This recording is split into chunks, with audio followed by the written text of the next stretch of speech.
미용실 습격 사건의 전말. 군에 입대하기 전 종로 시절 나를 거의 사생결단 좋아해주던 한 여자가 있었다. 그녀의 이름은 수지였다. 예뻤다. 게다가 돈까지 많았다. 주변에선 그녀를 탐내지 않는 놈들이 없었는데 난 왠지 그녀에게 그닥 마음이 가질 않았었다. 이유는 딱히 없었다. 그냥 어딘지 내 스타일이 아니라고 생각했었다. 그래도 그녀는 막무가내 무대포식으로 나에게 들이댔었다. 내가 자기 남친이라고 굳게 믿고 있는 것 같았다. 하지만 난 그저 돈 많은 집 날라리 정도로만 보이던 그녀를 부끄럽게도 주머니 사정이 궁해질 때만 간간히 불러내 술값 같은 걸 대신 지불하게 하는 일명 지갑의 용도로만 여기고 있었다. 좋게 말해 나쁜 남자, 그냥 말해 나쁜 새끼였다. 내가 아무리 못되게 굴어도 그녀는 불평 한마디 없었다. 주변 사람들은 그런 나를 미쳤다고들 했다. 미쳐도 더럽게 미쳤다고들 했다. 야, 마 그렇게 이쁘고 돈 많으냐 이 새끼야. 네가 살아생전에 인마 어디 가서 만날래? 이 자식이 그 복에 겨워도 보통 겨운 놈이 아니야 이거. 응? 너 대체 뭘 믿고 그러니 너? 사실 그랬다. 그녀는 그 시절 보통의 여자들과는 확연히 달랐다. 키도 크고 얼굴도 예뻤던 데다 온갖 브랜드로 온몸을 휘감고 다녔었다. 아버지가 부산 어딘가에서 큰 나이트클럽을 운영한다는 소리도 있었다. 공식적인 그녀의 신분은 재수생이었지만 대학 진학 같은 거엔 일도 관심 없어 보였다. 그녀는 내가 일하는 시간이 되면 매일같이 친구 두어 명을 데리고 가게로 들어와 VIP석을 차지하고 앉아 먹지도 않는 온갖 비싼 양주병, 안주를 시켜놓고는 턱을 괴고 앉아 나만 쳐다보다가 내 시간이 끝날 무렵이면 밖으로 나가 문 밖에서 내가 나오기만을 기다렸다. 하지만 난 특별한 약속, 즉 전문용어로 건수가 없는 날에만 마지못한 척 그녀를 따라 나서곤 했었다. 그렇게 그녀를 따라 나서는 날엔 온갖 산의 진미가 눈앞에 펼쳐지곤 했었다. 어쩌면 그렇게 일방적이고 적극적이었던 그녀가 내겐 덜 매력적으로 보였는지 모른다. 사람들은 집도 절도 돈도 인물도 없는 나 같은 놈이 대체 뭐가 좋아 저러나며 수군댔고 나도 그들과 함께 같이 수군댔다. 그러던 어느 날 내게 덜렁 입영 통지서가 날아들었다. 입영 날짜는 고작 6주 남짓 남아있었다. 난 그런 사실을 아무에게도 말하지 못하고 며칠간 벙어리 냉가슴을 앓을 수밖에 없었다. 왜냐하면 난 노숙을 면하게 해줬던 메인 DJ 형의 지시로 실제 내 나이보다 서너 살이나 많은 나이로 사람들에게 말하고 다녔었고 그로 인해 난 본의 아니게 군 면제자 행세를 하고 다닐 수밖에 없었기 때문이었다. 만일 내 실제 나이가 이제 막 군대를 가야 할 20살이었다는 걸 그 시절 누구라도 알게 됐었다면 난 아마 산채로 땅에 묻혀 입대를 한 달 정도 남겨놓았을 무렵 난 주변을 빠르게 정리해 나가기 시작했다. 일하던 가게들도 모두 그만뒀다. 이유를 묻는 사람들에게 미국으로 이민을 가게 됐다고 대충 둘러댔다. 그리고 짐을 챙겨 정들었던 종로통을 떠나 남영동 숙대 입구에 있던 한 여관으로 가 방 하나를 한 달간 장기 임대를 했다. 그 시절 난 하루 3군데 업소를 돌며 꽤 많은 수입을 올리고 있었으므로 한 달간 먹고 마실 돈은 어렵지 않게 챙겨둘 수 있었다. 그렇게 난 내게 주어진 한 달간의 마지막 자유를 만끽할 셈이었다. 그런데 한 가지 문제가 있었다. 지낼 방도 있고 얼마간의 충분한 돈도 있었지만 같이 시간을 보내줄 친구가 없었다. 그때 내 머릿속에 중학교 동창 박은구 생각이 났다. 걔는 어려서부터 유명한 깡패, 싸움꾼이었다. 싸움엔 천재적인 소질을 가지고 있었다. 하루가 멀다 하고 싸움을 벌이다 결국 학교에서 퇴학을 당한 이후 연락이 끊어졌다가 카페 밥딜런에서 우연히 재회를 했었다. 걘 결국 조폭, 건달이 되어 자기가 가지고 있던 소질을 10분 발휘하며 살고 있었다. 딱히 이유는 모르겠지만 걔는 어려서부터 날 자기의 절친으로 여기고 있었다. 늘 내 일이라면 자기 일처럼 발벗고 나서길 좋아했었다. 그 누구도 놈을 함부로 대하지 못했었지만 난 늘 예외였다. 장난으로라도 걔한테 쌍욕을 하고도 목숨을 부지했던 사람은 내가 유일했을 정도로 이상하게 나를 좋아했었다. 상계동에 있던 모 나이트클럽으로 놈을 만나러 갔다. 내가 군대 간다는 말에 놈은 자신보다 계급이 높아 보이는 한 건다르게가 귀에 말을 나누더니 나를 데리고 나와 검은색 그랜저에 나를 태웠다. 한 달간 휴가를 받았다고 했다. 야, 무슨 건달이 휴가도 가냐? 그때부터 우리 둘은 낮엔 내 숙소에서 시간을 보내다 어두워지면 밖으로 기어나와 술을 마시며 시간을 보냈다. 그렇게 한 산을 지내다 보니 어딘가 허전한 느낌을 지울 수 없었다. 난 그게 뭔지 금세 알아챘다. 우리에겐 돈도 있고 차도 있었지만 제일 중요했던 여자가 없었다. 놈은 싸움엔 소질이 있었지만 그쪽 방면으론 공부만큼이나 영 소질이 젬병이었다. 그때 날 자기 남친으로 굳게 믿고 살던 수지 생각이 났다. 종로를 떠나올 때 그녀에게도 미국으로 이민을 가게 됐다는 거짓말로 이미 이별을 고한 상태였지만 다시 볼 사이도 아니고 그녀에게만큼 사실을 얘기해도 별 상관이 없을 것 같았다. 아니, 오히려 내가 미국이 아닌 군대로 가게 된 걸 더 반길 것 같았다. 남영동 금성극장 옆 한 카페로 그녀를 불러냈다. 물론 은구도 함께 있었다. 역시 생각대로 그녀는 내가 가는 곳이 미국이 아닌 군대라는 사실에 가슴을 쓸어내리며 기뻐했다.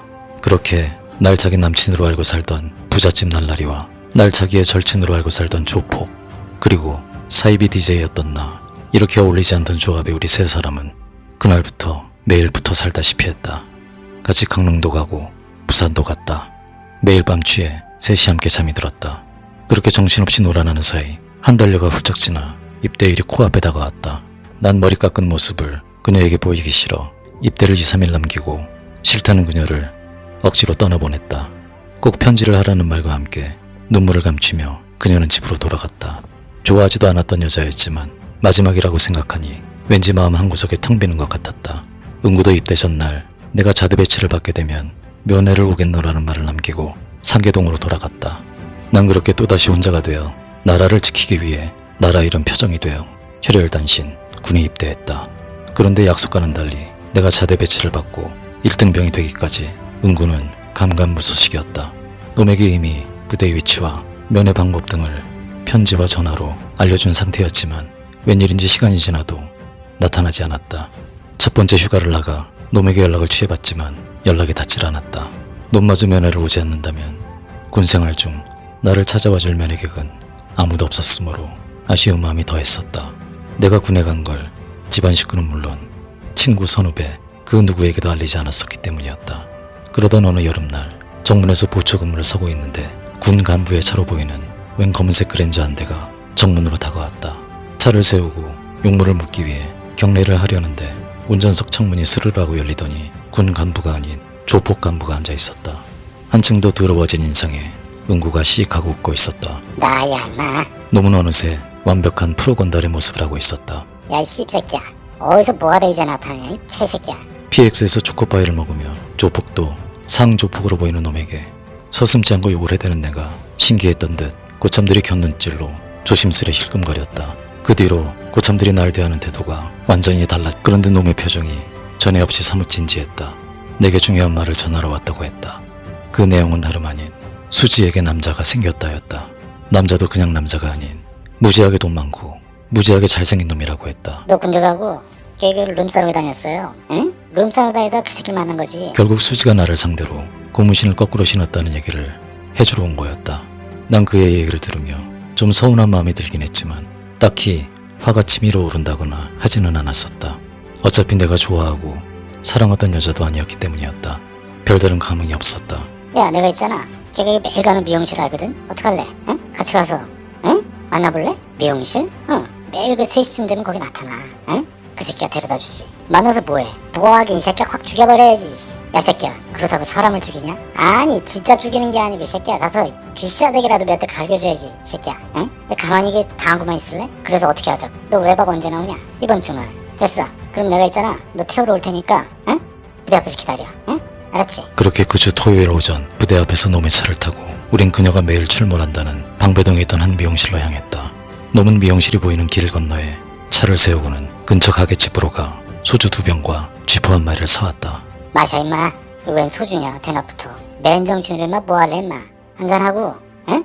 침착해야 돼. 알았지? 침착은 놈이 해야 할 것 같았다. 소주병을 까 술을 벌컥이는 놈의 손이 심하게 떨리고 있었다. 나도 마지못해 부어 먹은 술을 마셨다. 그때 왔다.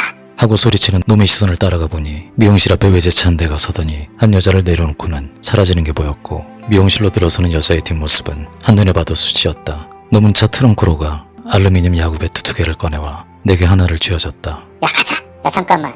아마 가서 뭘 어떻게 해. 아 씨발 가서 그냥 다 때려 부셔야지 새끼야. 어딜? 미용실을? 응. 미용실을 새끼 왜 때려 부셔 임마. 그냥 가자. 어디가 술이나 한잔 하자고. 여기까지 와서 이러면 어떡해 이 새끼야. 내가 이 새끼 누구 때문에 이러는데. 야 임마 내가 오자 그랬냐? 네가 오자 그랬지. 아 그냥 가자. 나 쟤 별로 좋아하지도 않았어. 화도 안 나 임마. 화도 안 나는데 어떻게 가서 때려 부셔. 아 시끄러. 헛소리하지 말고 빨리 내려 임마. 야구 배트를 한 손에 쥐고 양복 기지바지를 펄럭이며 길을 가로지르는 놈의 뒷모습은 자 들어가자. 영락없는 조폭 영화의 한 장면 같았다. 나도 하는 수 없이 야구 배트를 들고 놈의 뒤를 마지못해 따랐다. 난 당연히 군복 차림이었다. 그렇게 놈이 미용실 앞에 도착하는가 싶더니 갑자기 괴성을 지르며 미용실 앞 유리창부터 박살을 내며 무자비하게 미용실 안으로 쳐들어갔다. 순간 안에 있던 여자들이 그야말로 혼비백산 비명을 지르며 우왕좌왕 난리가 났다. 그래도 놈은 아랑곳하지 않고 계속 괴성을 질러가며 미용실 안을 쑥대밭으로 만들기 시작했다. 이러지도 저러지도 못하고 엉거주춤 서있던 내 눈에 겁에 질린 여자들 사이 머리에 뭘 잔뜩 바르고 바닥에 무릎을 꿇고 앉아 두 손을 코앞에 모은 채 벌벌 떨고 있는 수지의 모습이 보였다. 놈이 수지의 멱살을 잡아 일으켜 세우며 악을 썼다. 야 네가 배신을 해? 어? 내가 너 못 찾았어? 그 순간 난 그녀와 눈이 마주쳤다. 쪽팔렸다. 어디 숨고만 싶은 심정이었다. 난 정작 당사자인 나보다 더 흥분을 해 날뛰는 은구를 보며 좀 이상하다는 생각이 들었지만 어려서부터 내일이라면 발벗고 나서주던 놈이 심하게 오바를 하고 있다고 여겼었다. 그런데 그 순간 어디선가 경찰차 사이렌 소리가 들려오기 시작했다. 갑자기 눈이 휘둥그레진 은구는 야구 배트를 내동댕이 치고는 순간적으로 하고는 밖으로 번개처럼 도망쳤고 우물쭈물하던 나도 얼른 은구의 뒤를 막 따라 미용실에서 나가려는데 갑자기 미용실 주인 여자가 내 바지끄댕이를 잡고 늘어졌다. 아 노세요 왜 이래요 나한테? 아뭐 노세요는 하요 제일 잘. 그렇게 미용실 주인 여자에게 붙들린 나는 출동한 경찰들에 의해 연행되어 서초경찰서 유치장에 갇히게 됐었고 얼마 후 출동한 헌병대에 인계되어 수갑을 찬 채 헌병대 지프차에 실렸다. 지프차 안에는 보기만 해도 무시무시한 헌병 하이바를 코끝까지 눌러쓴 사병 2명과 선임하사 1명이 타고 있었다. 아이씨 벨렘 때문에 인생 조졌네 이거 씨. 차 안 분위기는 살벌 그 자체였다. 겁에 잔뜩 질린 나를 싣고 지프차는 경찰서를 나와 용산 방향으로 내달렸다. 수갑을 찬 채 고개를 푹 숙이고 있던 나를 물끄러미 바라보던 헌병대 선임하사가 내게 물었다. 왜 그랬어? 순간 난 잘하면 이 위기를 벗어날 수도 있을 것 같다는 신락 같은 희망의 빛을 본능적으로 감지하고는 머리를 빠르게 굴려 최선을 다해 울먹이는 연기까지 더해가며 사건의 내막을 진술하기 시작했다. 거의 모두 사실에 근거한 진술이었지만 편의상 수지의 존재를 내 젊음을 바쳐 사랑했던 여자로 둔갑시켰고 난 군에 입대하자마자 사랑하는 여자로부터 버림을 받은 순진한 1등병으로 묘사해 조금이라도 동정심을 얻기 위한 작전을 폈다. 진술 내용은 내가 들어도 감동 그 자체였다. 대한민국 군인이라면 누구나 공감할 법한 절절하고 아픈 청춘의 대서사시 같았다. 내 진술이 끝나자 선임하사는 잠시 말없이 나를 쳐다보다가 다시 물었다. 너 집은 어디야? 집에 부모님은 다 계셔? 난 또다시 이때다 싶어 내가 집을 나와 노숙자로 떠돌다가 입대하게 된 경위에 또 다른 드라마 한 편을 써내려갔다. 물론 또다시 편의상 아버지가 싫어 집을 나온 장면을 불우한 가정형편으로 집을 나오게 되는 장면으로 일부 수정이 불가피했었다. 내 얘기를 모두 들은 선임하사는 잠시 생각에 잠기는 듯 하더니 갑자기 운전병에게 차를 세우라는 지시를 했다. 그리고는 압수했던 외박증을 내게 돌려주고 손목에 차고 있던 수갑도 풀어줬다. 깜짝 놀라 고개를 들고 바라보는 내게 너 이 시간부로 말이야 4대분 안에서 돌아다니다가 내 눈에 띄면 그땐 진짜 영창 갈 줄 알아. 알겠어? 네? 선임하사는 지프차 문을 열며 하차한다. 실시 실시. 엉겹결에 차에서 내려 어리둥절하는 나에게 선임하사는 차창 사이로 얼굴을 내밀고 5초 안에 사라진다. 실시 를 외쳤고 난 또다시 실시. 를 외치며 뒤도 돌아보지 않고 근처 지하철역으로 빛의 속도로 뛰어들어가 그 길로 부대로 조기 복귀를 해버렸다. 군 제대 후 미국으로 오기 전 은구를 딱 한 번 더 만난 적이 있다. 이번엔 진짜 미국 비자를 받아 미국행을 목전에 두고 있었고 놈은 조직의 중간 보스가 되어 있었다. 우리들은 포장마차에서 술잔을 기울이며 미용실 습격 사건 얘기와 놀랍게도 유명 신인 TV 탤런트가 되어 있던 수지 얘기로 밤이 새는 줄 모르고 취해갔었다. 그리고 그날 밤 난 비로소 미용실을 습격하던 날 놈이 나보다 더 흥분하고 날뛰었던 이유를 알게 됐었다. 아 그러니까 나 군대 가고 나서 니네들이 만났었구나. 에? 연애를 했어. 그 걔가 날 배신한 게 아니라 널 배신했구나. 야 이 새끼야 세상에 여자가 없어서 이 새끼야 군대 간 친구 여자야 이 새끼야. 에? 이 개새끼야. 에? 니가 이 새끼야 사람의 새끼냐 이 새끼야 아래서 나온 새끼냐. 에? 아이 새끼 말이야 이거 어쩐지 이 새끼가 나보다 더 화가 나가지고 말이야. 야 이 새끼야 너 때문에 이 새끼야 내가 이 새끼야 팔자에도 없는 이 새끼야 에? 헌병 이 새끼야. 어? 찌푸차. 이 새끼가 이게. 이 새끼 뭐 이런 새끼 다 있어 이거. 에?